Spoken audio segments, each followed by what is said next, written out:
Good afternoon, Patriots, and welcome to the 96th audio chat on the Q News Patriot Rumble Channel series. I'm the Q News Patriot, joined again today by Maricopa County Elections Whistleblower Michele Swinick. My name is SG Anon. We're here for a part two today, piggybacking off of a discussion from a previous audio chat, I believe just from last week, discussing ongoing fraud and increasingly more overt and more apparent malfeasance, obstruction, and illegality, not only in the 2020 and 2022 elections, but also the 2024 election cycle now beginning. Ms. Swinick and I are having a continuing discussion from the discussion that we concluded last week. For the basis of the discussion today, I recommend Patriots to watch part one. Ms. Swinick, it's my understanding that things have actually developed and happened from our last discussion on air. As always, thank you for joining us, and can you bring us up to speed? Yeah, I want to say thank you again for having me on. There's not a lot of people that seem to want to have me on, but what's interesting, now when I put this episode that we did last week, which for those of you that want to watch it on Rumble, make it easier. Plus it's on, obviously it's on SG's platform. It's episode 312. Plus the other two that I did. We had 70 million views just on the live streams in like 3 days, okay? Before they got shut down. Each one of these got shut down. Now, the show that I did with him, episode 312, was the one that they hate the most because we were very specific and we showed all the documents. So it got shut down 18 times on Saturday in 30 minutes, okay? But the good thing is the total for that show that we did, just the 2 live streams, because I tried to redo it, I just let it run and then they just keep shutting it off. So then it restarts on its own. So people wondering, well, how come it only shows 5 minutes? Well, that's because they just cut it off after 5 minutes and it just keeps going. It's on a loop. So we were at 16.2 million just for the live streams, the show that you and I did, SG, last week before they shut that one down. But that one keeps getting shut down. So that's awesome. Okay, so that's great. So the word is getting out. The word is getting out. Everybody continue to expose this and all of the stuff that's coming. But as I promised everybody, I was going to be filing the lawsuits because nobody else seems to be wanting to bring the real evidence into court. So the people are going to do it. So I'm getting documents prepared, and this is pertaining to Kari Lake's appeal. Okay. Most people don't even know that it is in existence. And you're going to have to ask, why isn't anybody talking about this, making a big deal? Okay. We're just, at this point, everybody just needs to do simple math. 2 and 2 really is 4, not Maricopa math where 2 and 2 is 7, real math, 2 and 2 is 4. Okay. So what it looks like on the surface, go with it. Okay. Use your common sense, Cap. So anyway, I'm putting the documentation together and I noticed something is missing. The testimony of Ray Valenzuela, who's the mail-in elections director, where he confesses on the stand, and admits that they did not follow the law when verifying signatures according to ARS, Arizona Revised Statute 16-550A. You've heard me mention this on the show before. Ms. Swinick, can you give us the date that admission occurred? That was May 18th, 2023. Thank you. Okay, that was during the trial. Yeah, no problem. So let me back up real quick. So last year, and I'm going to show, let's do the screen share so they can see, and I'll kind of put this in order so people can, and then I will jump forward to what I realized 2 days ago. All right, so let's share the screen so you guys can see with your own eyes. You can see with your own eyes. This is the court's decision. Okay, the court. I always forget what they actually call it. Oh, that's not the one I want. Hang on. There it is. Okay, so you see that where it says it's further ordered, vacating? Okay. Correct. So this is the Supreme Court, the Arizona Supreme Court. What the Arizona, and you can see that right there at the bottom, right? Supreme Court, real big. That's Kari Lake's case. This is an appeal case. So in March of 2023, the Supreme Court overruled or vacated, and this is their decision, right? Their, I always want to say hearing, but it's not hearing. This is the order, okay? This is their decision. So they vacated section 26 and 30 of the Court of Appeals because the Court of Appeals came in and said the EPM, the Elections Procedures Manual, is what you need to follow. And then that was their verdict. Okay, remember, Arizona Revised Statutes is first. Second, Elections Procedures Manual. Third, County Manual, Training Manual, Policies and Procedures. Law is the law. Okay. Now the law is different than what the Elections Procedures Manual says. Okay. Now this is about signature verification, mail-in signature verifications. The signature that is on the affidavit envelope, and the affidavit envelope is what they put the ballot in. Either drop it off at the voting locations, you know, the one that's missing all the chain of custody that we talked about last week, all 28 days, and or you mail it in. This again is the most dangerous form of voting in the history ever created in the United States of America. Most dangerous. Mail in, dropping it off at the election center. So the Supreme Court in 2020 in March of 2023 said that they are vacating the sections about the EPM and said, no, because that's what they were referencing. They said, it's not the EPM, you're going to follow the law. The law is what matters. So it is further ordered, remanding to trial court to determine whether the claim that Maricopa County failed to comply with ARS 16550. That's the only reason they remanded, right? Sent it back to the lower court to do a trial. And the trial was May 17th, May 18th, and May 19th of 2023. Okay. The only question the Supreme Court said, did you or did you not comply with 16-550A in regarding how you verified the signatures? Now, I highlighted the second part. And then it says, or whether petitioner can prove her claim, because this is important. This is why this matters so much. Okay. This is why it's going to make sense to what I'm going to show you happen next. Whether petitioner, that's Carrie Lake, can prove her claim as alleged pursuant to Arizona 16672 and establish that votes were affected in sufficient numbers to alter the outcome of the election based on a competent mathematical basis to conclude the outcome would be plausibly different. So Okay. let me make sure that I understand this. We are not Yes. asking in this Arizona Supreme Court order for a retrial on this issue to prove fraud. We are asking for a retrial to prove whether or not Maricopa County itself did not comply with Arizona law and whether or not we can establish that votes were affected only to mathematically indicate that fraud was likely. Well, I wouldn't use the word fraud in this sense. You don't have to, right? You could say this was the Supreme Court said, we want to know, did Maricopa follow what it says in the law for 16550? Or did they follow their policies and procedures basically for the Elections Procedures Manual? Because they don't match, okay? What's in the process and procedures to verify signatures in the Elections Procedures Manual is not what the law says. All right, and I'm going to show you in a second. So the Supreme Court, when they vacated at 26 sections 26 through 30, paragraphs 26 through 30, that was what the Court of Appeals was saying. Yeah, they did follow the Elections Procedures Manual, okay? Because that was the Court of Appeals. Supreme Court, which is above, that's mommy and daddy, okay? They said, no, it doesn't matter what the Elections Procedures Manual said. It matters what the law says. So that's why they've had it go to trial. And the second part is, was there enough votes if they didn't follow the law on how to verify the signatures, was there enough votes that affected the outcome of the elections? Because that's all you have to prove. You don't have to prove fraud. Remember, you have to just violate a non-technical statute. You have to prove that there was malfeasance or maladministration, or you have to prove illegal ballot.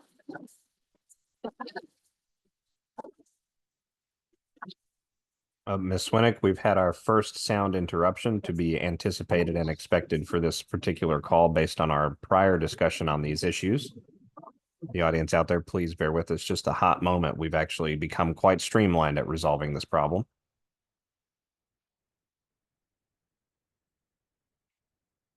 Not yet. Not yet.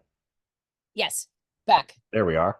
Yeah, it's Back. crazy. Okay, so we don't know what it is. I don't know what does it. So anyway, so where I left off. Oh, so you have to prove that there was enough of votes affected to change the outcomes. Now, let me give you some numbers. The amount of ballots that were mailed in, that were called mail-in ballots, early votes. Okay, those are ones that also get dropped off at the locations.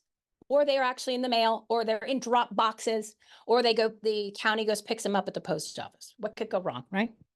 The total amount of ballots, early ballots, were 1,311,734.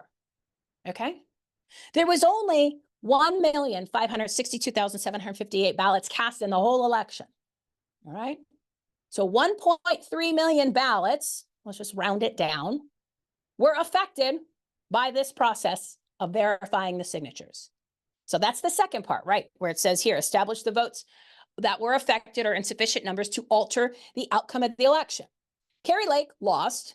Okay. She did not lose. Okay. I can't prove that she won, but I can prove that she didn't lose. And I can prove that Hobbs did not win. Okay. I can prove the whole election needs to be set aside. I think we've done that 10 times over, and you're going to see I'm going to see it again today. So Carrie Lake, quote unquote, lost by 17,117. And we're talking 1.3 million ballots. All right. So here it is. Watch this. So now you understand we're at March of 2023. Now, Supreme Court said, you guys are getting it back. I have one question. Did Maricopa fail to comply 16550A? Let's look at 16550A. What does that mean? All right. Oh, here goes the mouse. Bear with me. I have to use my, hold on. It's not being friendly today. Okay. So you see, this is Arizona Revised Statute 16550A, signature verification. Okay. The early ballot, the county recorder or other officer in charge of elections shall compare. Here it is, people. Shall compare the signatures thereon, signature on the affidavit envelope where the person signs, with the signature, here it is, of the elector, voter, on the elector's registration record, on the registration record. What does that mean? The form, your registration form, when you signed to vote, to register to vote, whether it was electronically now, but in the old days, you had to sign a piece of paper. So the law says you shall compare the signatures on that affidavit envelope with the signature of the elector on the elector's registration record.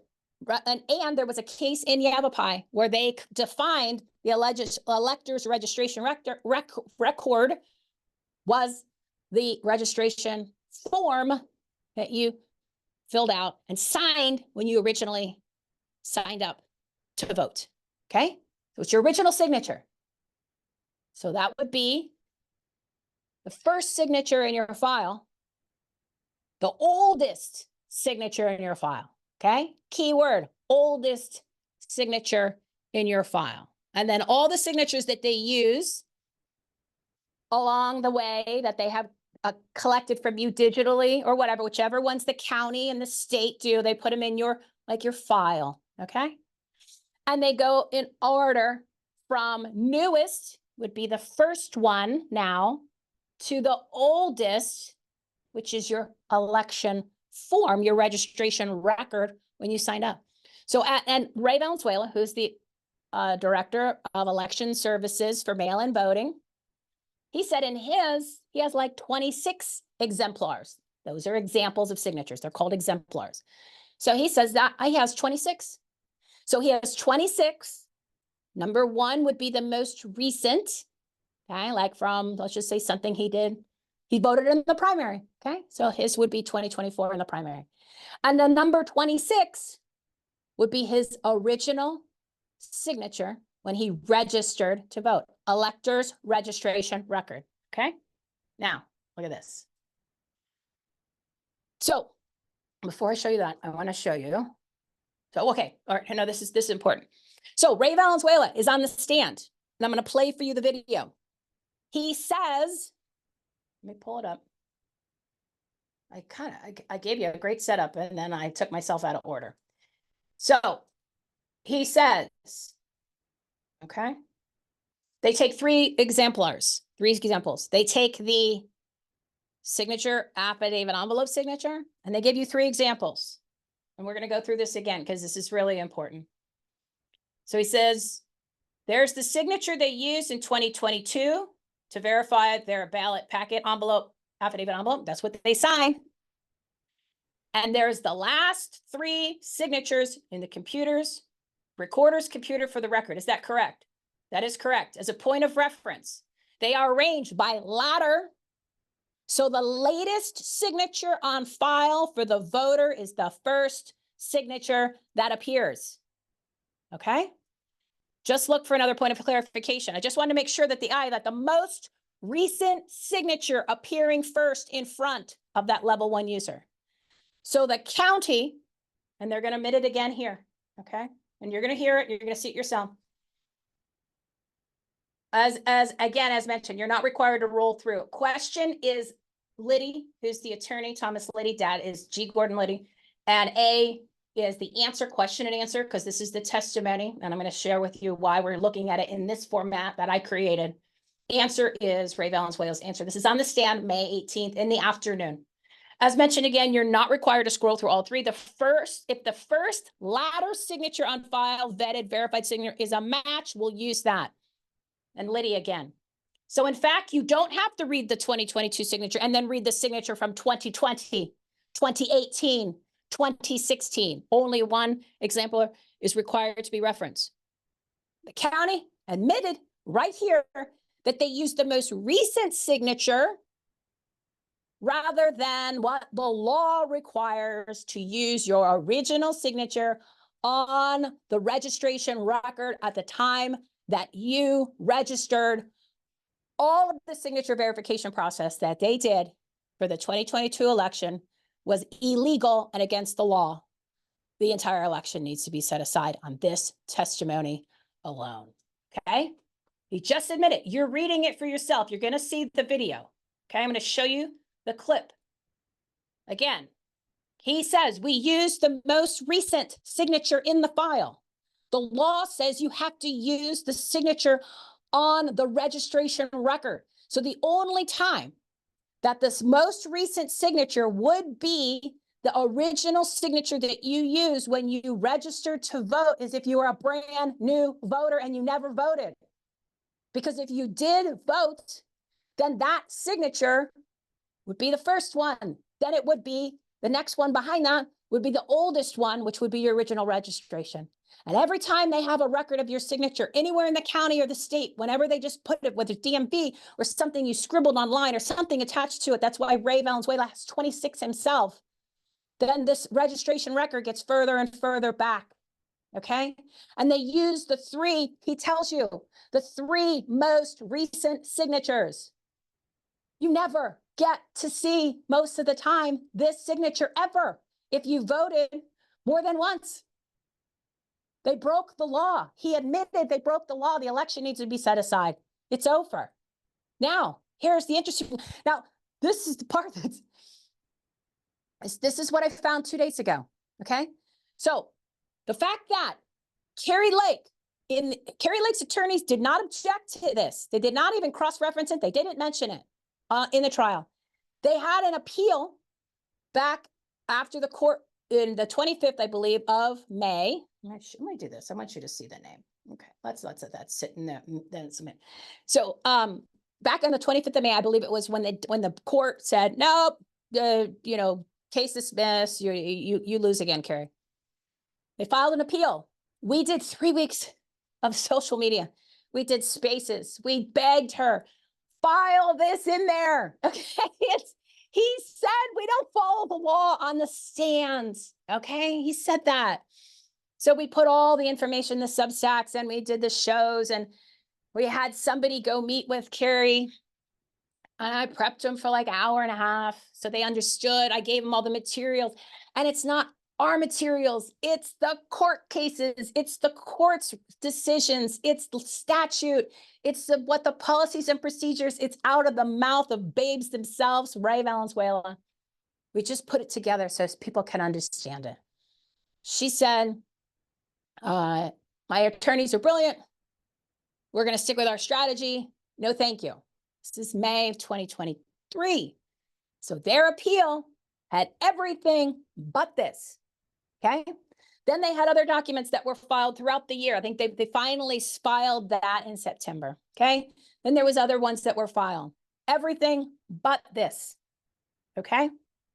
Then in July, we realized we were reading an article because we're getting everything to give you the last bit, right? I keep trying to end this and then more stuff just keeps popping up. I'm not searching for issues. They're just there, okay? It's like you trip over a rock and I wasn't looking for the rock. It's right there. It's a boulder at this point, okay?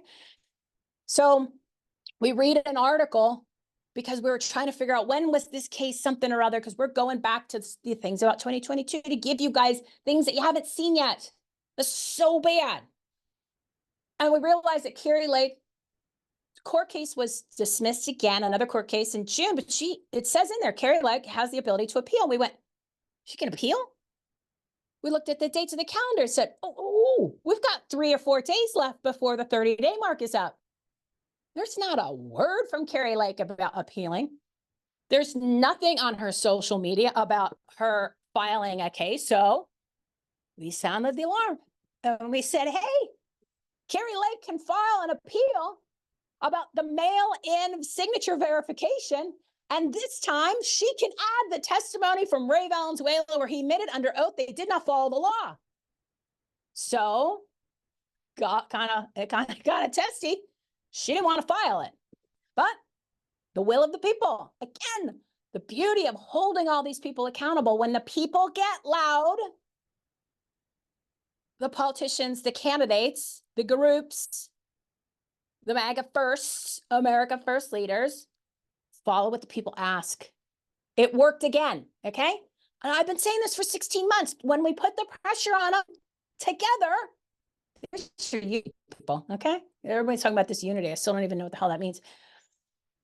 That it works, okay? So we put the pressure on Carrie Lake to file the appeal. And it took a lot of work and a lot of back and forth, okay? We were DMing her through Twitter. Here's the stuff. Look at it yourself. It's not us. It's the court is telling you. There is no leches. The court took the leches out. They said, no, it has nothing to do with that. They have one question. Here's your answer. So we said, as long as she files, I don't care what she's going to file, because I knew it was going to not be what this is. This is it. All you had to do was file this, okay? But this testimony was on record in the courts already. So we knew that the Supreme Court had the content. It was mentioned in a footnote in another hearing, very small, hidden, buried. You know how they like to do that. And this testimony was on record. So we're like, okay, as long as she files something, I put a dot on the page. I'm cool with that. Now somebody needs to come in and do an amicus brief, because the amicus brief comes in and it says, hey, you forgot me. Here's all the information you forgot. So just go ahead, acknowledge it. Everybody, here's what you need to put in. That's an amicus brief. Well, we're 2 months in and nobody's filed an amicus brief. Where are all your election integrity, America First? Where's Lord Trump? Where is America First Legal? Where are all these big people with all their money filing an amicus brief? You have an election to be set aside right here, 2022. Remember, I said it takes one race in Maricopa County to be set aside, and the entire election system operation is exposed and dismantled, because it is not a selection. Okay, it's not a selection, and people need to take this seriously. It's enough with the pep rallies and enough with the pom-poms and dressing up and playing campaign and playing election and playing get out the vote and dance around and all that. No, this is the election system operation is a manufactured and manipulated crime scene. Okay, you saw it last week on this show, where we showed you there is no chain of custody from anything that left the voting centers. Okay, you don't even have anything that you can verify. The documentation that is on my table here is more valid than what they are reporting as their numbers for the amount of votes and ballots and voters from the county. Okay, so you don't have an election.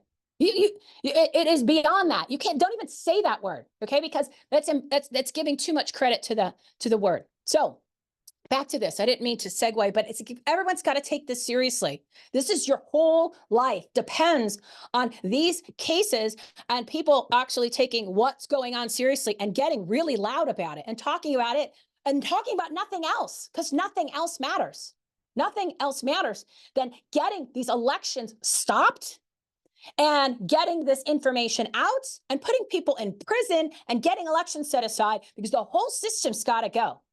You've got to shut it down.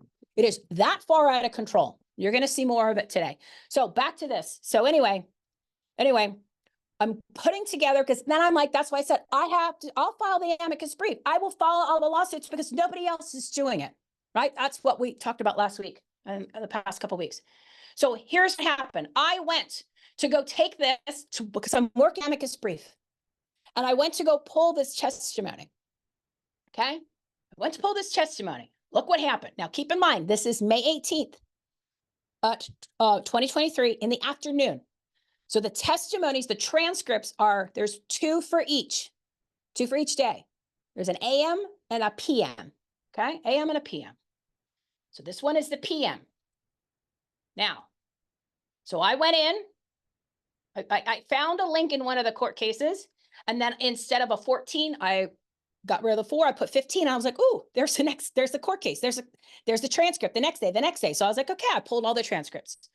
So this is the cover page for the court transcript on May 18th of 2023. Notice it says AM. Okay, I'll make it bigger for you. There it is. Look at that. Okay, AM.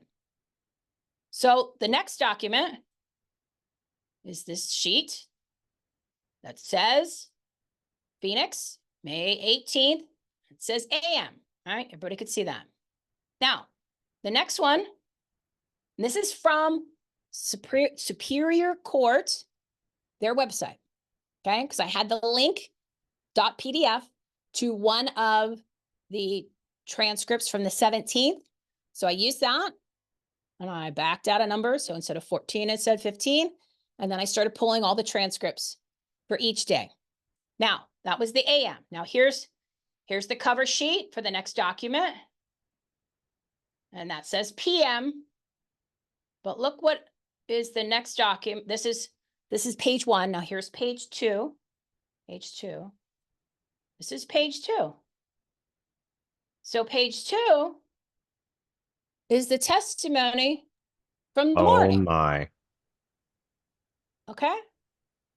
And it's the same, right? So it's 146 pages. I looked through it because I realized there was a problem. I was trying to do word search, okay? Control F. That's how we found all this stuff, because it was just searching words, any Word document, right?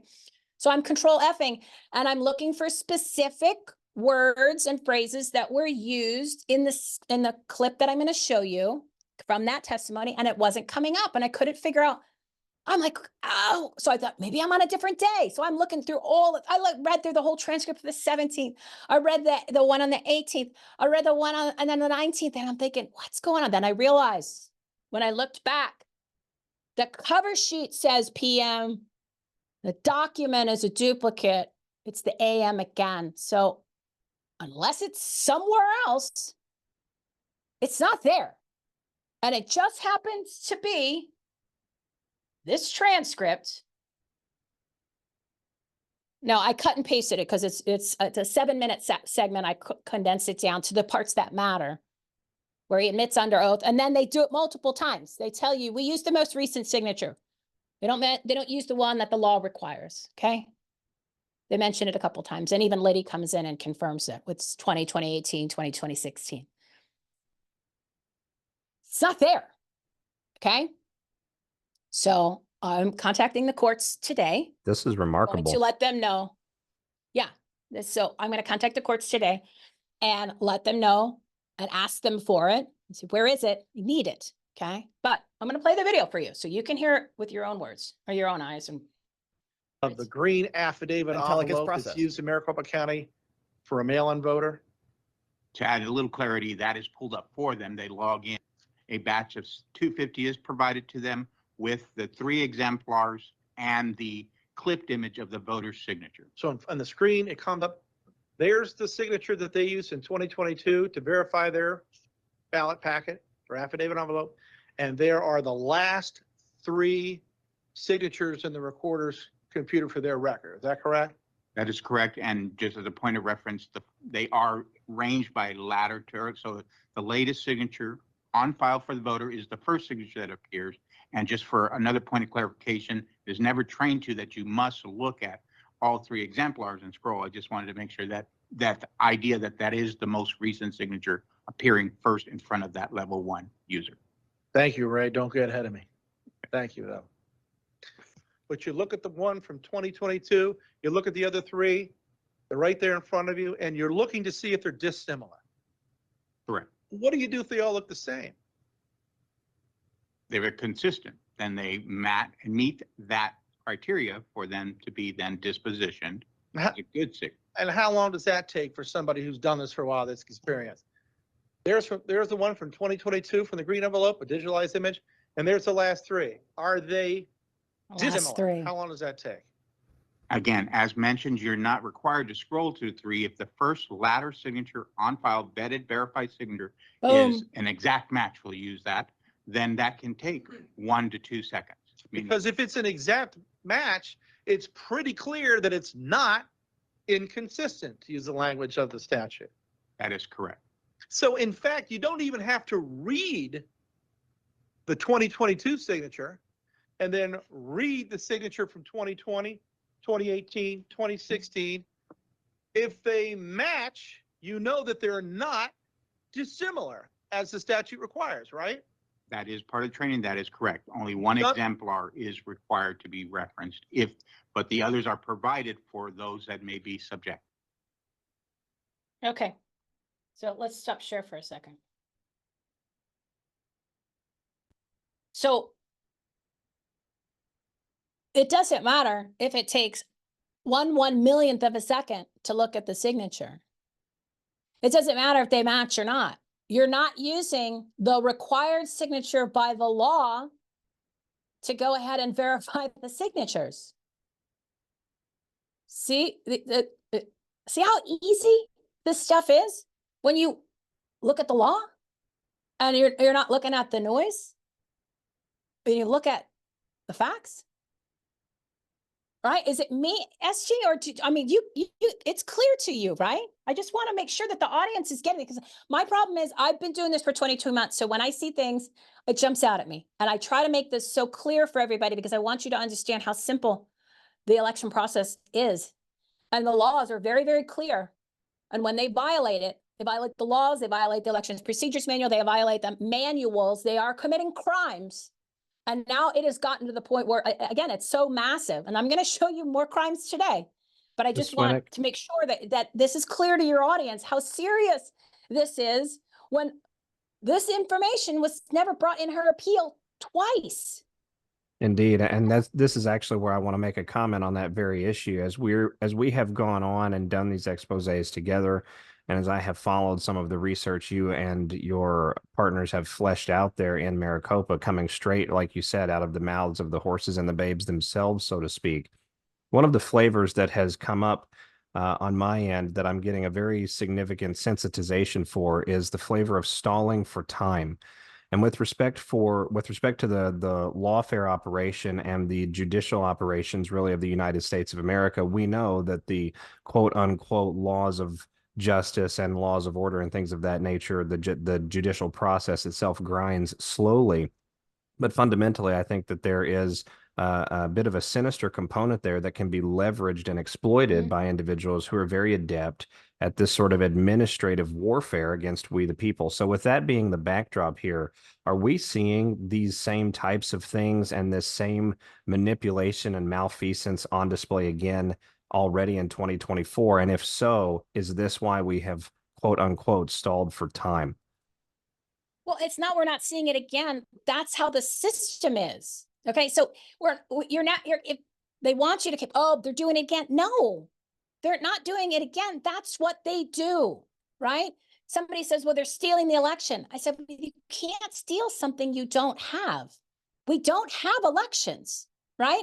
Remember, it's about words matter, narratives matter. Like they've changed the definition of democracy. So everybody thinks democracy is like the United States. No. When they say you're a threat to democracy, because democracy is in the form of Marxism and fascism, where the government controls, that's Washington, D.C. Remember, and I know you guys have covered this on the show, it's 11 square miles or whatever the district is. They have a democracy there. We don't in the United States, right? So when they say that you are a threat to our democracy, they're talking about their world that they live in. That's not part of the United States. So they're not lying. Again, demons don't lie. You have to take people for at their word, and they use words wisely. We get wrapped up in these new definitions and stuff, but when you go to the basics, it all makes sense, right? So when they say we don't steal elections, they don't steal elections because they know we don't have real elections. So they're not lying.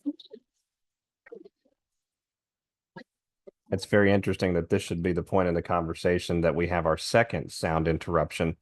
For the audience out there, bear with us just another moment. Seems poetic sometimes, the punctuation in our discussions.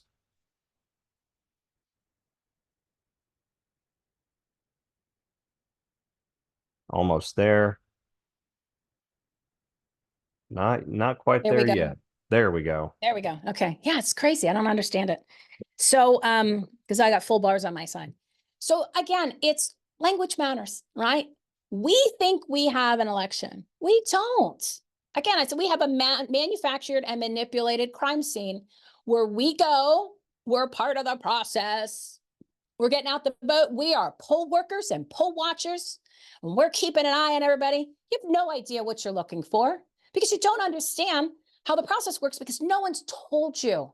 No one's explained it to you, and no one is telling you, because if you knew how this works, which is what I've been showing and exposing and explaining everybody for 9 months, then you would know when they're committing crimes and when they are violating the law and they're not following the policies and procedures. And then their gig would be up because the American people would clue in. And they don't want that. That's both sides, okay? I just find it very hard to believe, and I've mentioned this before, that all of the stuff that I've shared with you, which is the official election records, returns, and documents from Maricopa County, it's never been in a court of law going back to 2020. Okay? That's enough. You should know. Put that common sense cap on. Connect your dots. Do your math. Speaks for itself. Okay? I don't need to point fingers. People say, well, why? I said, I don't need to say why. You all, the people in America, need to answer that question to yourself. You know the answer, and you don't want to say it. Okay? Well, you need to start saying it because this has to stop. This has to stop. So, as far as the what we just discovered, I'm going to be posting it on Twitter. So I hope that everybody will be sharing that. You might want to ask the candidate why they didn't put this in there. And you might want to say, hey, where is this transcript, Superior Court? And where are all the people that should be holding Ray Valenzuela accountable because he just admitted they didn't follow the law. They broke the law, ARS 16550, and how they verified the signatures May 18th of 2023. Why are we still talking about this when the election should have been set aside May, June, July, August, September? Oh, wow, 16 months ago when I started getting on my dilapidated soapbox trying to warn everybody and exposing this stuff, okay? That's all, right? So, all right, so please share this show, share this information, share the episode that we did and the other ones that we did last week that are all there. They're all 70 million for the live streams, okay? And I hope that this one gets there. And there's more coming because when things like this happen, I can't work on the stuff that I had planned to give to you guys. So there's still more. There's so much more. All right. So I'm going to have to come back on again, SG. I think I warned him already. But yes, follow on Twitter, everything Home T. Follow me on Twitter and follow SG on Twitter. SG, and we'll talk about that at the end. How much do we got? We got 40 minutes or so, 45 minutes. Indeed. Okay. So that's where all the information is. But then take that and then text it to people. You need to email it. You need to make phone calls. You need to not only, and then put it on other social media platforms. Okay. So it's a matter of getting the videos out, getting the words out, getting the content, getting the facts, the documents that we're posting, and all of this, because literally, this is the the biggest crime scene here in Maricopa County. And most of the people in Arizona don't care. They just they can't wait to go to meetings and get out and vote because their leadership is telling them that. Okay. So 30 days, give me 5 minutes a day, focus and expose the heck out of this and get on board and hold these people accountable because we cannot move forward. Everything needs to be shut down at this point. Now, let's go and talk about more chain of custody, major problemos, okay? So that was 2022. We're gonna go back. This is some of the this is another piece of, this is another section of documents of that batch that I got the 2 weeks ago that I shared with you guys last week. This is huge, okay? And then after this, we're gonna jump to 2024. And we're gonna jump back to 2022 because they're friends. And the information that I got in that batch, you're gonna see it with your own eyes. Again, nothing matches, okay? Nothing matches. And this is major stuff. This is major stuff. All right, so look at this. Okay. So this here is, this is the Maricopa County Elections Department receiving site signature form, okay? So after the election, you can see it, right? You can see that. So after the election is finished at night, the poll workers, at least one from each party, like they always say bipartisan, okay? Whenever they say anything about bipartisan, you'll see this a little bit later. But when they use certain phrases, you know it's because there is some sort of a crime's being committed. There's a violation of a policy procedures. So there's keywords that you can look through in any other language when you're like, oh, keep an eye on what's going on here, okay?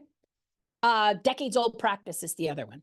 Whenever they say decades old practice, or they overemphasize that there's always bipartisan people there, then at that point, that process, there's a crime there, okay? And you'll see, it's a pattern, okay? These are patterns. So this here is the Maricopa County Elections Department. So when we take the supplies, the votes, the ballots, the misreads, right? The ones that were door number 3, we take everything from the election except the machines, they stay on the facility. And so does the ballot paper. Okay, do the math on that. Remember the ballot paper that has no chain of custody whatsoever. They have no idea how much ballot paper was used that was dropped off any of the locations for the 28 days that the election centers, some of them were open.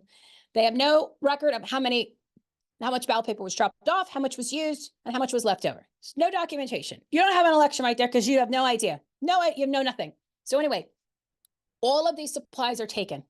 They go to either directly to MECTEC, okay, which is Maricopa County Tabulation and Election Center, which is the hub. This is where all the crime happens. This is the crime scene, one of the major crime scene. This is the HQ, where I went down for 7 months to take pictures of the tally receipts, right, once a month. So they're either taken there, depending on how close the voting center is to that location, or they go to a nearby voting center where multiple voting centers go. And then the Penske truck is there, right, to put the stuff on. And they fill out this form, the people that are there at the receiving center, and then the truck goes to MECTEC. Okay, now, you see on this form, it says receiving site location name on the top. It says base. I don't know if that means home, that means like, is that MTech? Or is that, I'm not sure. And the reason why I say I'm not sure is because some of them say base. There's one that says home base. There's only one that says MTech. And there's some that have nothing. There's only 2 that I saw that had nothing. And the reason why I'm going to say is I want you to focus on. And then the rest have names of voting centers or the number of the voting centers. Okay. So base could actually mean MECTEC. It doesn't matter. It's worse if base is MECTEC. Okay. This is a receiving site. So I'm just pointing that out. And I will find, and I'm working on finding that out because I'm looking through old affidavits, but it doesn't matter. It's a location where all of the supplies are being dropped off. Now, I'm going to zoom this in because there's no date and no time. Okay. So what does it say here? Voting location, Faith Lutheran Church. Items dropping off. 2 black bags, because you're supposed to have 2 black bags or red and a certain amount of red boxes. You should have 1. Blue boxes can be multiple. Bubble pack is 1 that contains the memory cards. And each tabulator station has 1 memory card. 2 tabulators, 2 memory cards. So every voting center except for Cava should have 2 memory cards. Memory cards is the official election returns, the data of the entire election is on that memory card. We take that out of the tabulator at night, put it in a little plastic, those little plastic containers. We take both of them, put them into the Ziploc baggie, which is your bubble pack. And we put a copy of the election tally tape in there also. Okay, the other one goes in the black bag because there's two sets of the tally tapes, which come out of the machine, the tabulator, right? That's when I have pictures of everything. And we put one copy in each black bag. Each black bag has tabulated and counted ballots that were officially tabulated and counted at the voting centers on election nights, election day. And they each get a copy of the tally receipts, okay? Those are the black bags, one for each tabulator. So there should be 2 memory cards. So there should be 445 memory cards. What's missing here? What's missing? Memory card. There's no memory cards in the bubble pack. But we know that at least one bubble pack has been submitted. Yeah, there's no memory cards in it. That's your entire election data. Okay, the tally receipts are the printout. Memory cards are the official data. They take the memory cards after they've been received at MECTEC and they put them into the computers for the election management system. They take the memory card data and use that in the election totals, okay? There's no memory cards getting to the receiving site. Now, why is this a big deal? Because of the total amount, okay? It makes an accurate reconciliation impossible. Your election data is missing, okay? Your entire election is on these memory cards. When you see in the 2024 primary, when I showed the video, which is episode 309, got 24 million views on Sunday, okay? That's when you're seeing them commit an illegal recount on August 3rd of 2024 in the primary we just had. There's a table where they have all of these little squares on it, and it looks like a seating chart for memory. Those are the memory cards. Your entire election is on these memory cards. There's 2 memory cards per voting center. So that's what they use. They take the memory card and they put it into the machine, the computer, and they get the data for the election management system. You don't have the memory cards. Where are the memory cards? Now, here are the totals, okay? On these forms, I received 217 forms. There's 223 vote centers. So there's 6 of these forms, receiving site signature forms missing. So that's 2 tabulators, memory cards missing, times 6 is 12, okay? Now, this one has none, there's blank. There's 5 of these that are blank, okay? So that's 10. We're up to 22. Now, there's some that have just a 1 for how many memory cards there were. There's 26 of those, okay? So you're missing another 26 memory cards because there's supposed to be 2, except for Kava, and that one actually had 1 on it. Now, almost all of them have the word base on the top as the location. Again, the location doesn't matter. If it is MTech, MCTech, it's even worse than if base was baseline or some other place, okay? So you have 48 memory cards that apparently left the voting centers and never made it to the receiving site to then get to MTech to have all of the data and the results, the official election results, the returns. Where are they? That's 10.79% of the memory cards for the entire election never were delivered to the receiving sites. Where are they? And if they did get to MTech, what got to MTech? Where did those memory cards come from? They didn't come from the voting centers. You're looking at their official documentation that they sent me. This is their stuff saying there's still memory cards there. Okay? There's 48. They got to MCTech somehow. They didn't come from the voting centers. Now, look at this. If it says here, because remember, you have seals on that. You have those zip top seals, Ziploc seals, or zip tie seals, right? Some of them have stickers. On the bubble pack is a sticker, a red sticker, right? Is a serial number, and we log in those serial numbers on the precinct ballot report. I've shown you guys that a million times. And there's serial numbers. On some of these, there's none, right? A lot of them are blank. They have some, they have serial numbers for all of these things. Some of them they don't. A lot of them they don't. Okay, well, I didn't even go into detail because this is so much bigger than that. But if you see where it says here, verified seals on the above items were scanned at receiving site, that box isn't checked. And they claim that they have a great security system. They scan everything in with their guns. Everything's barcoded. We have great chain of custody. No, you don't. You don't. It says it right there. Verified seals on the above items were scanned at the receiving site. They weren't scanned, okay? I started going through all of these and I ran out of time because I needed to have stuff done for the show. There's a lot of those boxes aren't checked. So, and then you know that there's some of this stuff just doesn't exist. Okay. So, and there's no date, no time. And who knows if there's even signatures under that blacking out, because I don't see anything looping up on the top or looping up on the bottom where you see that in others. So this just got worse than what I showed you last week, that there's no chain of custody documents for basically the entire election.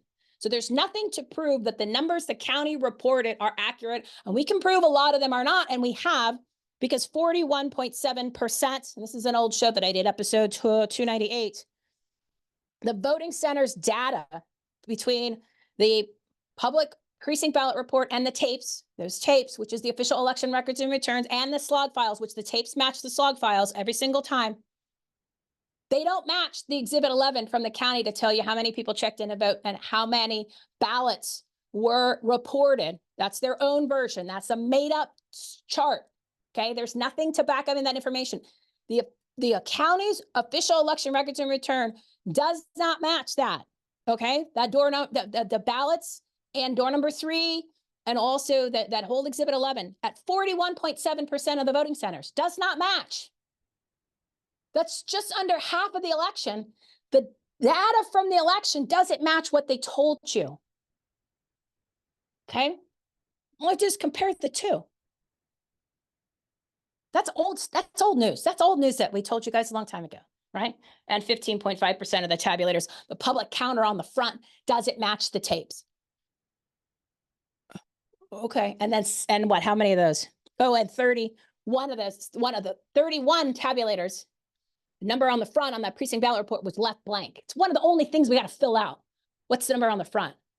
We already know that poll workers were told not to count ballots. It's on Sun Lake's form. Too many, told not to count. That is a class 5 felony to interrupt or interfere with a poll worker's duties. Arizona revised statute 116. They're all 16. That's Article 16, 16-1004. Somebody did that. Sun Lake Center. So look at that. Okay, back to here. They got nothing. Nothing. And you've never heard this before, right? Never heard this. To stress this for the audience, these are official documents received back from Maricopa County itself.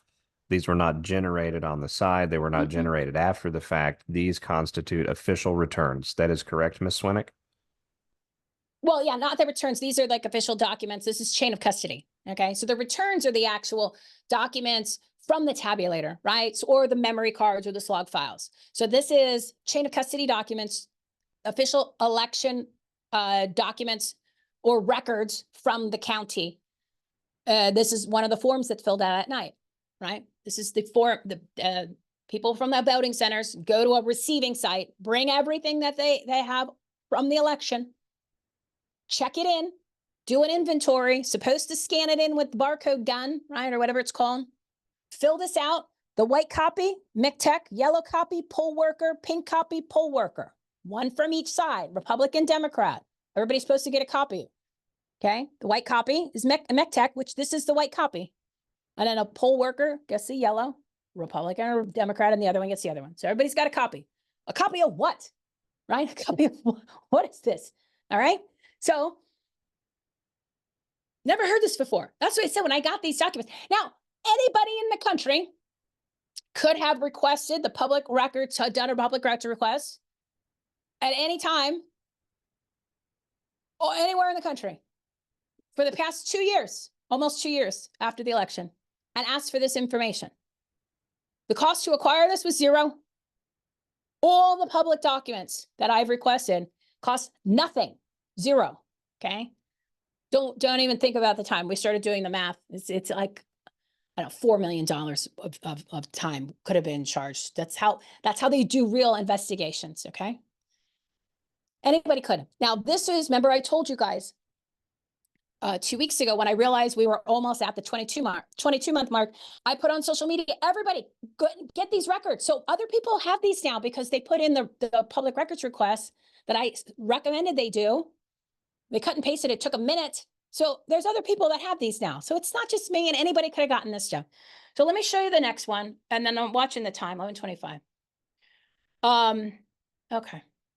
And I haven't, this is the first time that I put this out there. Okay.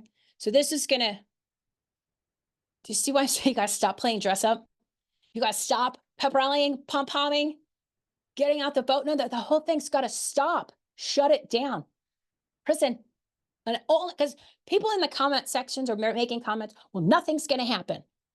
Yeah, nothing's going to happen if we, the people, allow this. We are enabling this because we're not doing anything about it. Okay?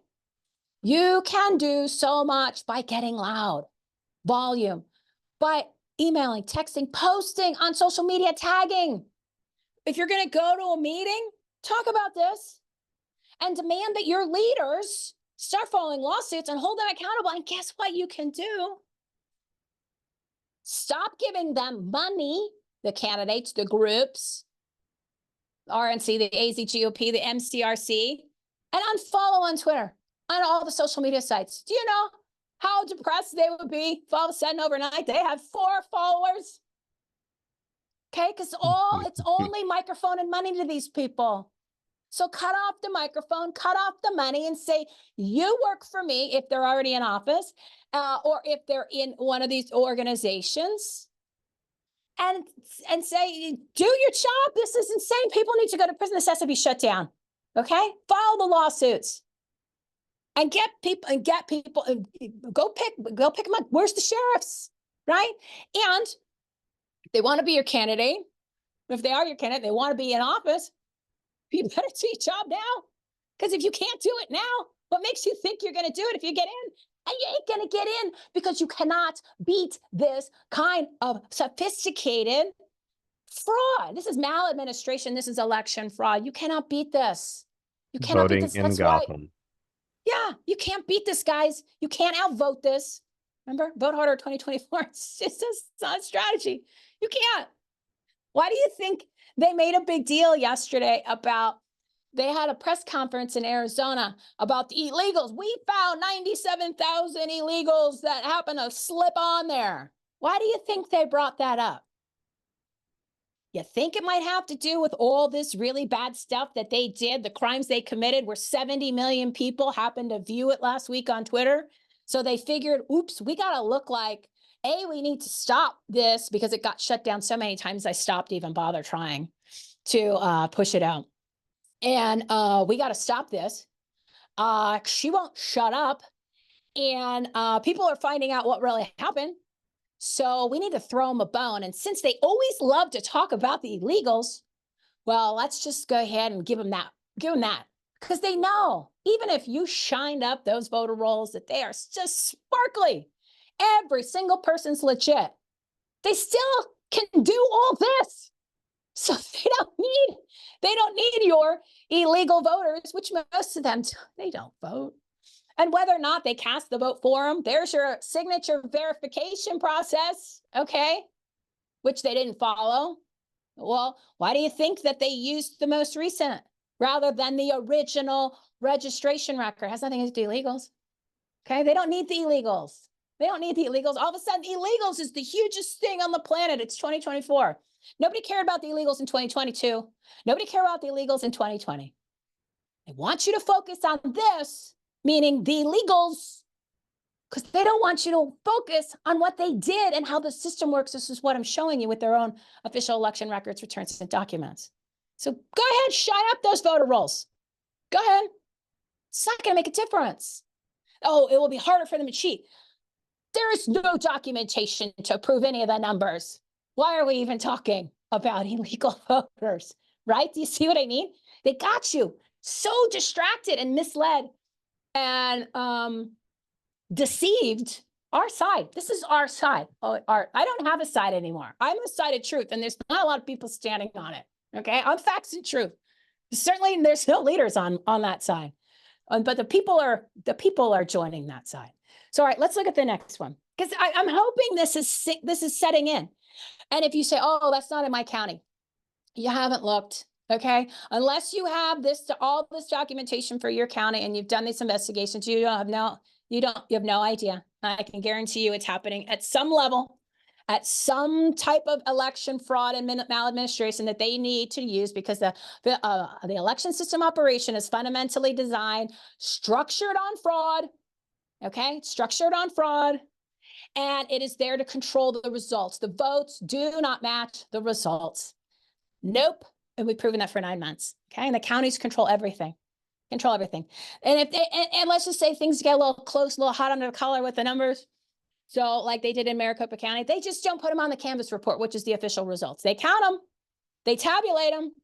We'll just leave off maybe 18,000. Okay, we got our numbers. Oh, good. Let's go have dinner. That's what they did. We haven't even gotten to that part yet. All right, let's go back to here, because then I got to watch the time. We got 20 minutes. All right, so their process, right? Remember, secure. We verify everything, our chain of custody, everything has security seals on it. Okay, this is another form. And why does this one jump out at me? This one actually has the date and the time. That's awesome. And see, look at that signature, kind of seeping through. SG, what does this say for comments? I'll let you read it. 2 sealed black trash bags with early ballots. Trash bags. Okay. So these are early ballots, the one that we have no idea how many were dropped off. We have no idea for the whole election how many were actually printed at the voting centers for early ballots and how many were dropped off every single day for the centers that were open. There was 12 voting centers open for early, because there's a 27-day early voting process. There was 27 voting centers. Then they added another 44, so you have 56. Then they added a total for 128. And then on election day, you had 223. So for the entire time of the 28 days of voting, there is no chain of custody to how many were dropped off. Right here, you're seeing, they said there are 2 black bags, 2 black trash bags, sealed in quotes, with early ballots. Trash bags, okay? Trash bags. That's how much Maricopa County cares about your sacred right, the people's sacred right to choose their representatives, their ballot measures, their laws, and everything in their life through their vote. That's how much they care about you and your sacred right. All right? Again, get loud, everybody. Get loud and stand up for a change. Arizona and the whole country. Again, the whole system goes right through the heart of the demon system. It's right here in Maricopa, and we have all the evidence to literally stop and end this once and for all, okay? Blue boxes, there's 3. Now, the reason why I mentioned that is because in the blue boxes, there are only 3 types of ballots that go in these blue boxes. These are the blue bins.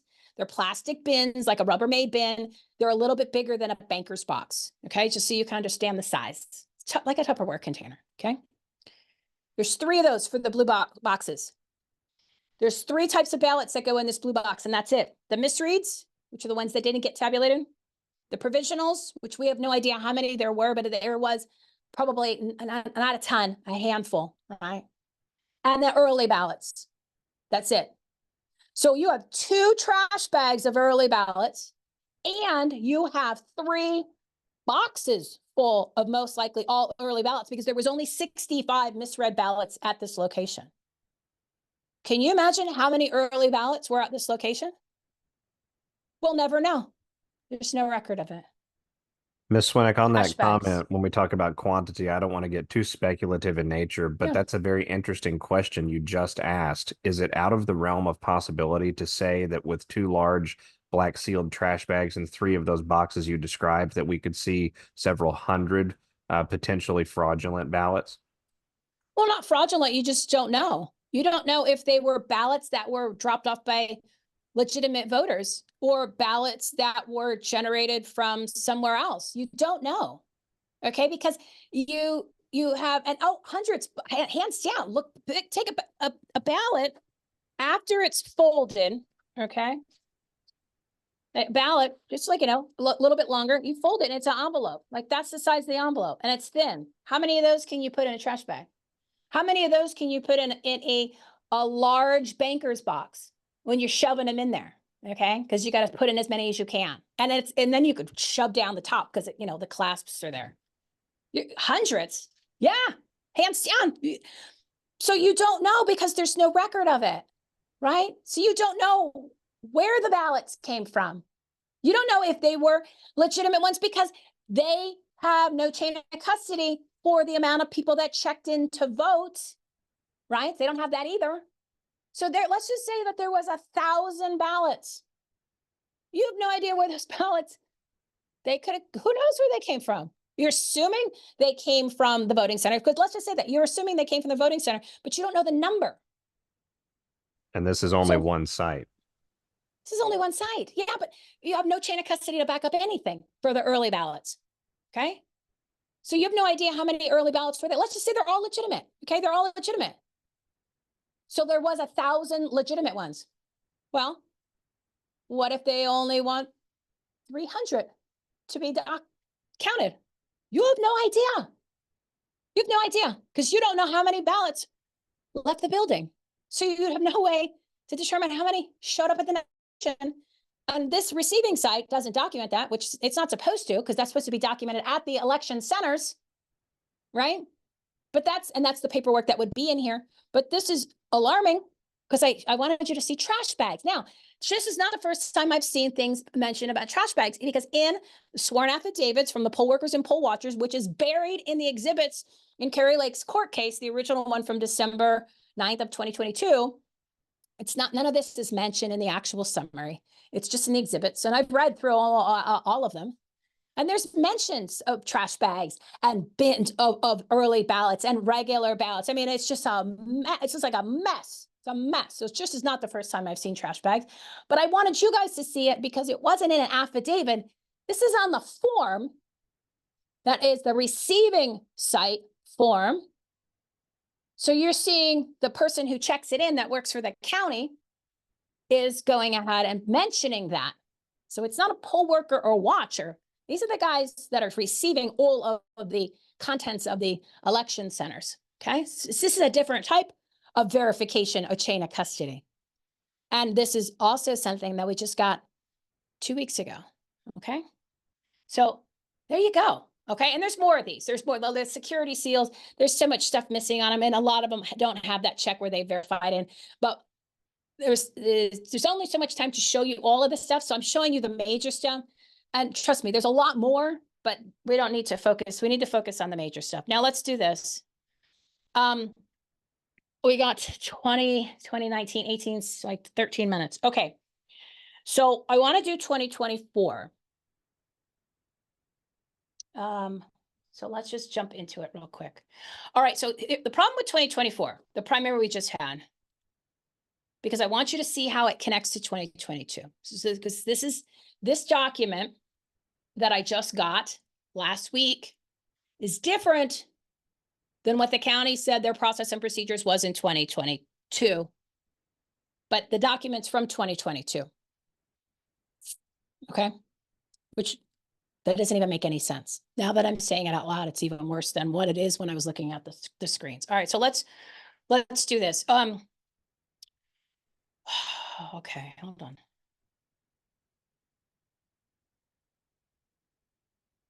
Okay, I have the video in here. So I'm going to stop it, but I need you to see. Oh, okay, okay. So in 2024, our primary, we just happened, okay? is episode 309. That's the one that got 24 million views This just on is last Sunday. month. Oh yeah, the one we just had, where we alerted everybody and their mother, file lawsuits. You just had an illegal recount anywhere between 9 and 20 vote centers because 18 to 20 black bags were brought in on Saturday. And they were Scott Jarrett, who is, I want you to see his face. That's Scott Jarrett. Okay. He's the elections director for tabulation and election day. Okay. Now, the one on the left, the picture on the left is him with a bunch of election workers on Saturday, the 3rd of August, where they are taking the ballots out of the black bags, which are tabulated and counted, officially done already at the election. Okay. The county posted the results, which that's what I was showing you before, but I want you to pay attention to the video so you can see it. Then they took the ballots out. They reran them through the tabulators to recount them. And then they retabulated, which means that you have thrown away the election results of those elections from election night and redid the election on video on the 3rd, which they have no legal right to do that. If you want to do a recount of an election from ballots that were tabulated on election night, you need to get a court order. That's Arizona 16-662. Okay. And that applies to these, they have it there when they're canvassing. Canvassing means they're just reviewing. That's their audit and reconciliation. He doesn't have the authority to go ahead and take those votes just because there's a variance between how many people voted and how many people checked in to vote. And we would have caught that at the vote centers if we were told that we needed to write down those numbers, but we are not told to do that because we are breaking the law by not do that. Two most important statutes, 16-564 and 16-602. How many people checked in to vote? How many ballots have been cast and left the building? We would have caught those at the voting centers. They don't want us to know those numbers. Those numbers are not something that we do, that we were told to do in our training. It is required by law, okay? And we've talked about this on the show many times. So he does not, Scott Jarrett or the county does not have the authority to take the election results from election day, throw them in the garbage just because there's more people that voted or not voted. You can make a notation, right? That's how you resolve a variance. You don't have the authority to back out the election results, redo the election, which you're going to watch live by putting them through those tabulators, and then change the results, which they did on August 3rd, okay? They increased the results from election day when they said all the election days were done on the 1st of August, okay? Because they were reported when they put the memory cards, those 48 that are missing, into the system. Then that's the official records and returns. That you cannot, those numbers do not go up. The only way they would go up is because of door number 3 ballots, right? And then the provisional ballots, they have their own category line item. So the number of misread ballots apparently was only a handful, okay? So then you cannot, you run those through. These are not, the misread ballots are not in the black bags. They're in a separate envelope, okay? The ballots that are in the black bag are tabulated and counted, and that's the official election at those voting centers. He does not have the right to do that. Not only did they do it on the 3rd of August, which that invalidates the whole election because we have voting centers. So potentially every single race was recounted because you can have people from all over voting in different races. So you can have almost every race between 9 to 20 vote centers, right? Remember, one black bag per tabulator, 2 tabulators per center. 8 to 20 black bags were counted in the video. 18 to 20. That's 9 to 20 vote centers, somewhere in there. So null and void elections set aside right now for the primary we just had. Just And to clarify, Ms. Swinick, yeah, go ahead. was this video that you're referencing taken from the MTech Center? Yeah. So I went in to go do a screenshot on Saturday afternoon to look at, because they're black bags. There's 434 black bags that have been missing all week because there's 1 black bag per tabulator, right? 222 vote centers times 2 black bags is 444. And then there was 10 apparently for the hand count that was done. So there's 434 black bags that never made it to the vault, which is at MCTech, that you can watch the cameras. So I started sounding the alarm on where are 434 black bags of tabulated ballots from election night. They're not in the vault and nobody cared. Okay. So each day I was taking video and pictures, and I went in on Saturday, and all of a sudden I see these guys counting ballots. And I'm like, okay, I'll just keep an eye on them, whatever. And then I see him roll out the black bags and say, here we go again. This is what they did in 2022. 2022, they did it at 44 vote centers. 44 vote centers. And we're going to show you all that, because I'm going to show you what happened from the 8th of November 2022, every single day at McTech up until they finished counting and running ballots through the tabulators on the 21st of November. I have all that. You're going to see it all. So I'm just going to play a little bit, because I know we got to go. We got what, 7 minutes, 5 minutes? What do we got? We have about a 10-minute warning. Okay, 10-minute warning. Okay, so because I want you to see him say this at the Canvas meeting, okay? And then I'm going to show you what the process was in 2022 that they said. Then all of a sudden the process changed on the documents I just got a week ago. So you can say that is an admission of guilt. They lied. Okay, because his language in the Board of Supervisors meeting happens to be pretty much exactly the same as the document that I got 2 weeks ago on the Excel spreadsheet, which is not even close to what is the process they said happened in the 9-page report that was made public on the 27th of November, 2022, and was also given to the Attorney General's office with all their exhibits, that Exhibit 11, okay? So now I have a new document. It just keeps getting worse for them. It keeps getting worse. And that's why I'm saying, everybody, stop talking about everything else. Doesn't matter. Focus on Maricopa County. I'm telling you, and it's going to get worse than next. I'm going to save this little last nugget for the end. All right, so we're just going to watch this real quick, okay? I'll narrate a little bit, but I want you to hear him. So this is episode 309 on the Rumble, right? So 16602 says you need to get a court order if you want to do a recount. Okay, that's it. It's end of the story. So this is McTech. This is the center. This is what they're doing. They're opening the black bags. And some people are, oh, they're just opening black bags. There's an hour of this footage. And I put it all up on Rumble so you can see it. Some of it's in this video because it's 47 minutes.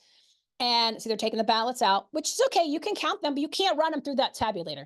Okay, that's a new election. That means they took away your results at election night because you chose to go ahead and have your vote run through the tabulators because you want to do it in person. Backed out the results that were reported on election night, ran in the ballots, all the ballots that returned to us with the black canvas bags. We ran in those ballots from those black canvas bags. My question today is around a tabulating period that took place on August 9th. Where Mr. Jared and several other people, it looks to be about 8 to 10 people, were tabulating some ballots and working with memory cards. And at the end of that event, the previous number of ballots that had been counted increased by 14. And so I would, my question would actually be for Mr. Jared, if he could explain how that increase occurred. Mr. Sure, I'll let Scott handle that question. Thank you. Mr. Chairman, Supervisor, and to answer the question, and I believe the date that's being asked about is really August 3rd, not August 9th. And that was the day that we were tabulating any of the misread ballots. So there were a handful of ballots that went into the secure door number 3. So those needed to be tabulated. And then we also do a reconciliation and an audit. And I appoint an audit board to review anytime we would have a variance from the number of check-ins to the number of ballots that were tabulated, and that required us opening up a handful of vote centers to verify how many ballots were actually in the black canvas bags versus the number of ballots that were reported in on election night. There were You can hear the purposeful downplay in his rhetoric. At that point in time, we backed out the results that were reported on election night, ran in the ballots, all the ballots that returned to us with the black canvas bags, under seal by the poll workers. We invited the political parties to attend and observe this as well, and we ran in those ballots from those black canvas bags, and that resolved the discrepancies for the most part. Okay, thank you. Okay, so his language that he used is almost exact to the part of the Excel spreadsheet that I just got last week. Okay, I'm going to show it to you. We're going to jump ahead here. This is 2024, okay, the way you just saw. He does not have the authority. How do I do this? Hang on, bear with me. It's the last one, that's why, hold on. He does not, and the county does not have the authority to just take the results and get rid of them because there's variances, okay? Now, I'm gonna show you what, this just came to me 2 weeks ago, okay? This is, they have a spreadsheet, which is their Exhibit 11, which has the amount of ballots that were, it's an expanded version of Exhibit 11, which they made public on the 27th of 2022, right? That's part of one of the exhibits. It's called Exhibit Reconciliation. We've showed it on the show numerous times. I'm gonna show it again to you today. So yeah, we got time. So this is the first sheet of the Excel spreadsheet. The second one has the number of voters that they report checked in, the number of ballots that they report were received. None of these numbers actually match up to the real data, and there's nothing to back it up. Okay, the spreadsheet is the only thing they have to verify what the numbers are that are on it. The door number 3 is listed on there, and then they talk about the variances, where they were counted at memory as a memory card. There's your memory card again. See how important the memory card is? That's where all the data is. There's 48 of those many. 10.79% of the memory cards for this election never got to the receiving centers from the voting centers. They were never delivered. Where did they go? And which ones ended up showing up wherever? Okay, right there. Boom. Just put the whole thing set aside. So that's this spreadsheet. Okay, just got this last 2 weeks ago. Now, this is the front of the page 1 of the sheet on the Excel spreadsheet. Now, if you look where it says voter check-ins, this is the only place that you'll find the number that is being provided to the public, and there's no documentation. We already know that. They have nothing to show and prove how many people checked in that they have shown the public. We've asked for it. They said, nope.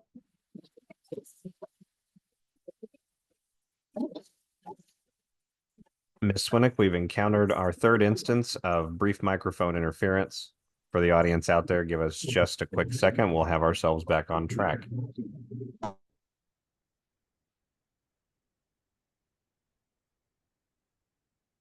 Remarkable, the admissions coming from Mr. Jarrett with respect to both this spreadsheet and the outline that this paints, and also the official county's records and admissions that they've sent to you, and you are back. Yeah, all right. So keep in mind, this document is for 2022. Okay, this document is 2022. And this is what they're saying is their information and their process. So election day ballots reported. Okay, remember I said a long time ago, we don't understand why it says reported, because it's not the actual number. Probably reported is because it's them reporting it. Maybe they're covering their ass because it's actually that number that they report is not the number of ballots that were run through the machine. I can tell you the machine numbers don't match. Because the tally sheets don't match either. All right, so let's look at this. The quantity of ballots, I'm in the green section. The quantity of ballots reported from election day. These were the total ballots that were uploaded into the election management system, right? That's the computer from the memory cards on election night, or from central count after the audit reconciliation. Okay, that's not the process. That's the process that's on this sheet. But it's interesting, everything he just said in 2024 is in this next section. And this is not what it says was the process in the 2022 documents. So when was this written? And why was this written? Maybe because the little birdie got real loud and showed them committing the crime again of doing illegal recounts on August 3rd of 2024. Okay. So what does it say here? What is the key phrase that I said you watch out for? Decades-long practice. There it is, as a decades-long practice.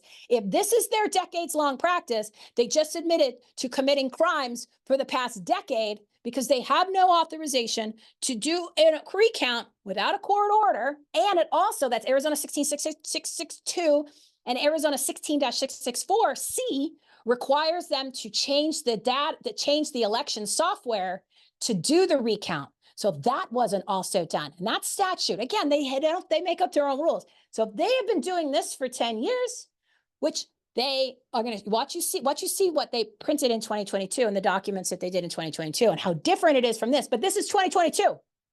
Okay, this is 2022, but it matches what he said in 2024, but it doesn't match the process they used in 2022, even though he did illegally recount 44 vote centers after Bill Gates said on CNN, which is in these videos, that we can't do that. He told it to Blake Masters. No, we can't because there was commingling, we can't just go ahead and it's not according to the law. We can't just go ahead and redo the ballot. We can't redo the recounts. He admitted it on CNN with Wolf Blitzer. Okay, it's in the videos. This is on, that was November 11th of 2022.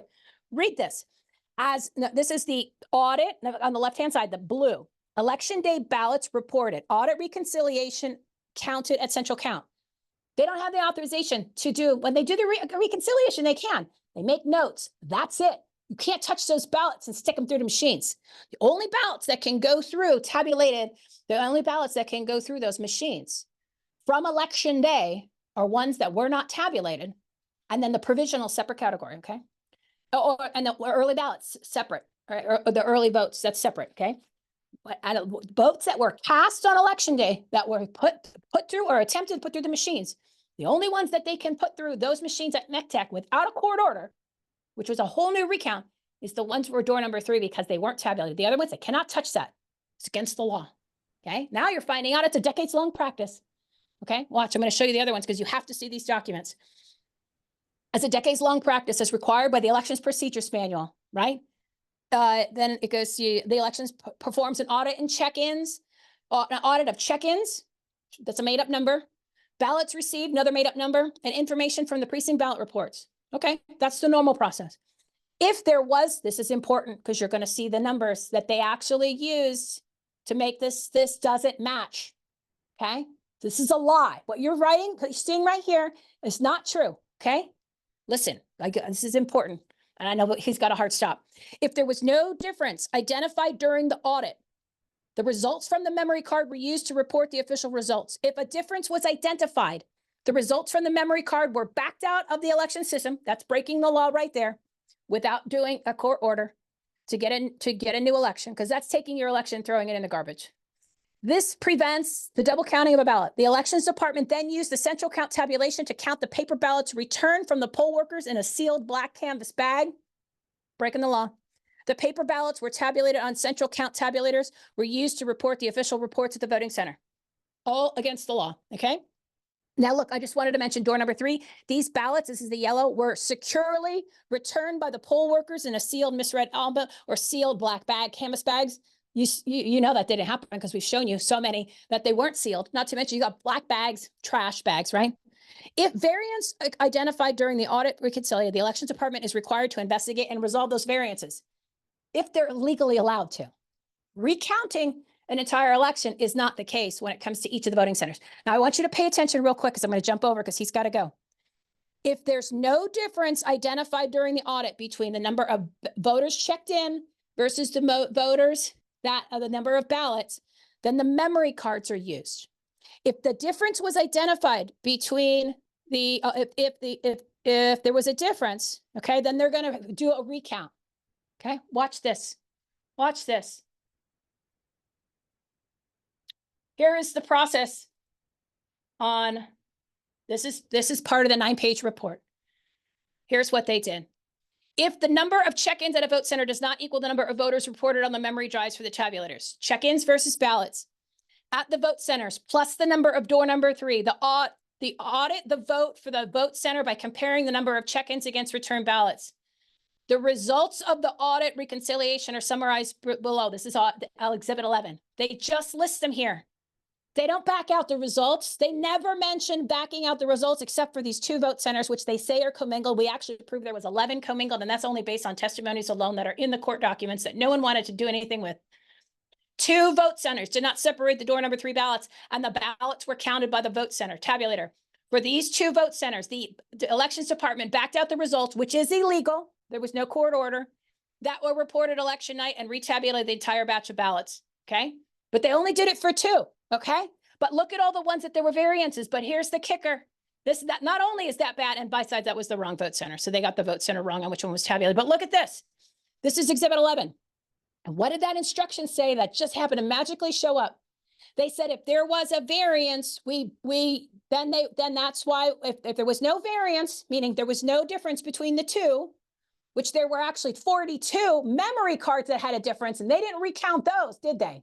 They used the memory card, but there was 42 sites where there was a difference, a discrepancy between the voters that checked in and the actual ballots that were reported.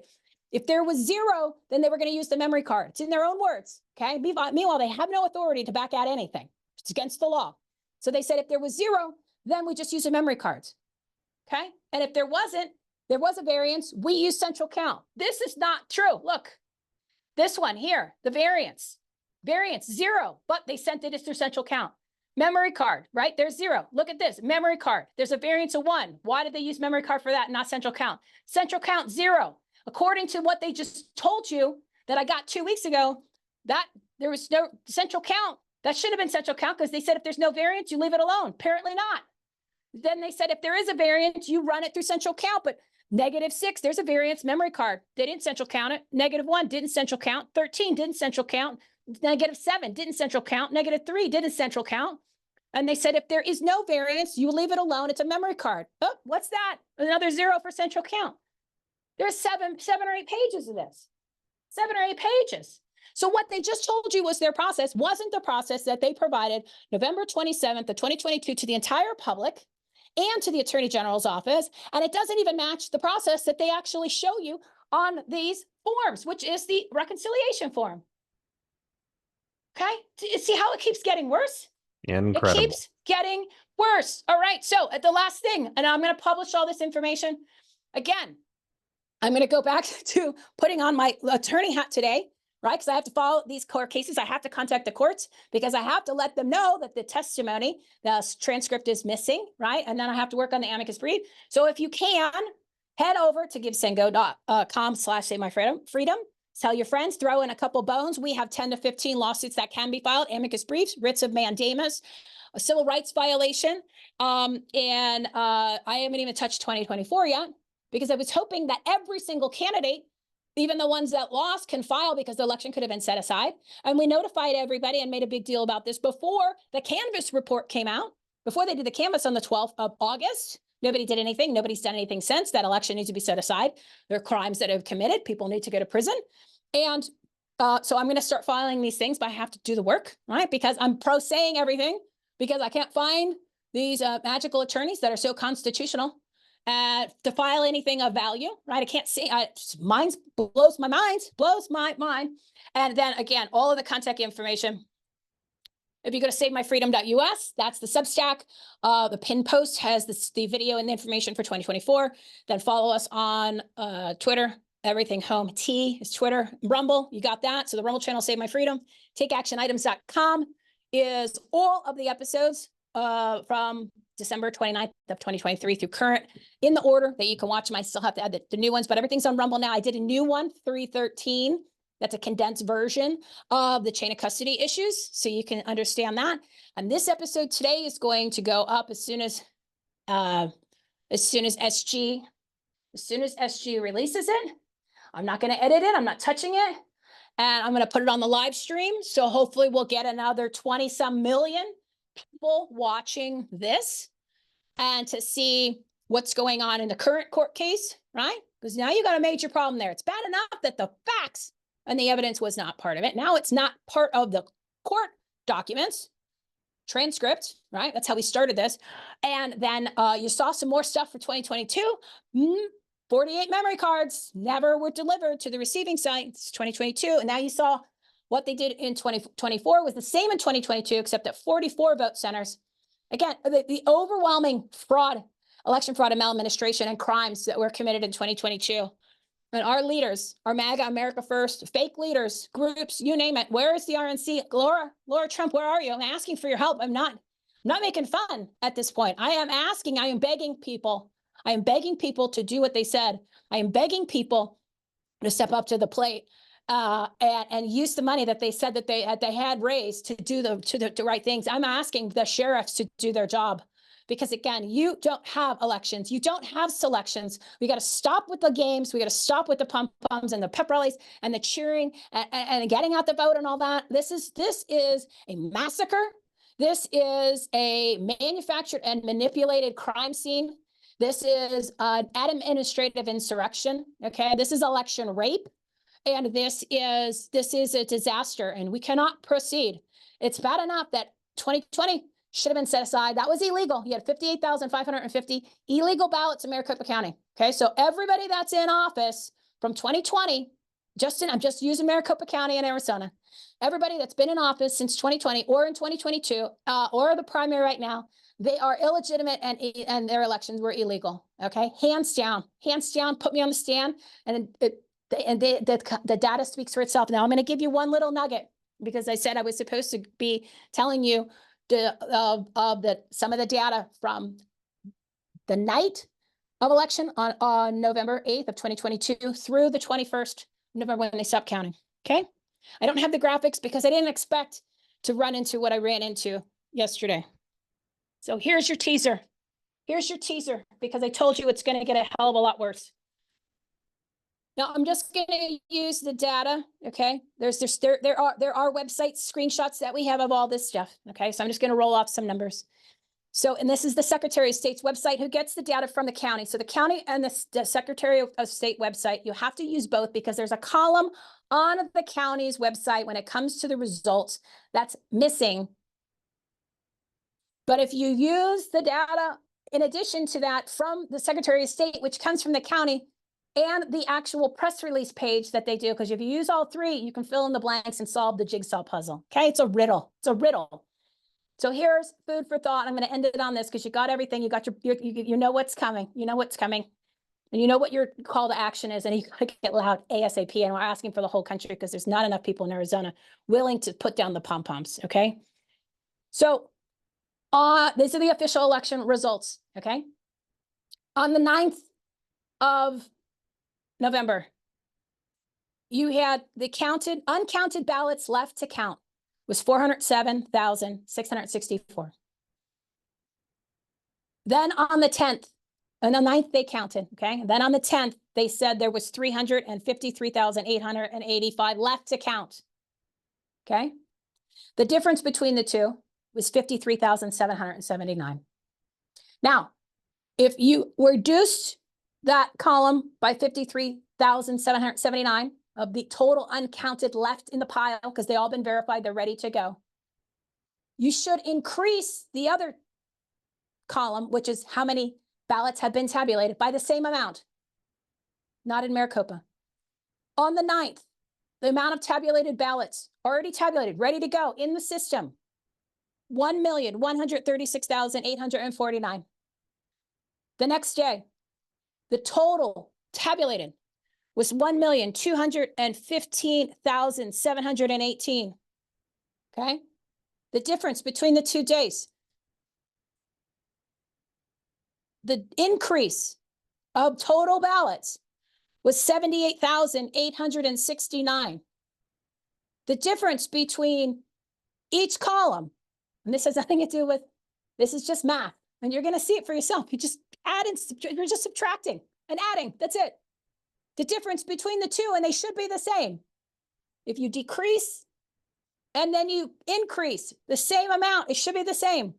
The difference between the two is 25,090. So between the 9th and the 10th, you had 25,090 more ballots increased rather than what was decreased on the ballots for the uncounted pile. Okay, that's when they figured out we had a problem, he said, and they started to play with the numbers. And you'll see that when we go through and show you what happened election night at McTech on the 8th, the 9th, 10, 11, 12, 13, 14, 15, 16, 17, 18, 19, 20, and 21 of November. Now, that is a little teaser for what's coming because the numbers are horrific. There you go. I hope that was good for today, sir.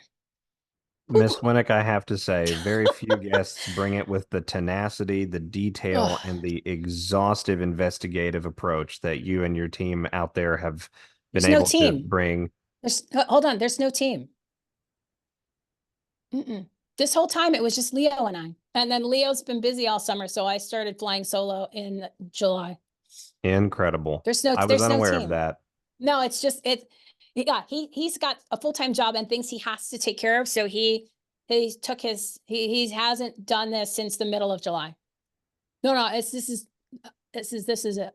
You're looking at the team. Patriots out there, there you have it. You've heard the conversation just like we've had it here. Ms. Swinick, we'll be following these issues over here at QNP for as long as they continue to develop. Please stay in regular touch. And for the audience, I hope you very much enjoyed our conversation today. We handled the audio interruptions with much additional grace and fervor over last time. Ms. Swinick, be safe. Thank you for coming on. We'll be in touch soon. For everyone out there, I'll be back with each of you again soon on the Q News Patriot. Thanks, everyone. God bless. Bye-bye.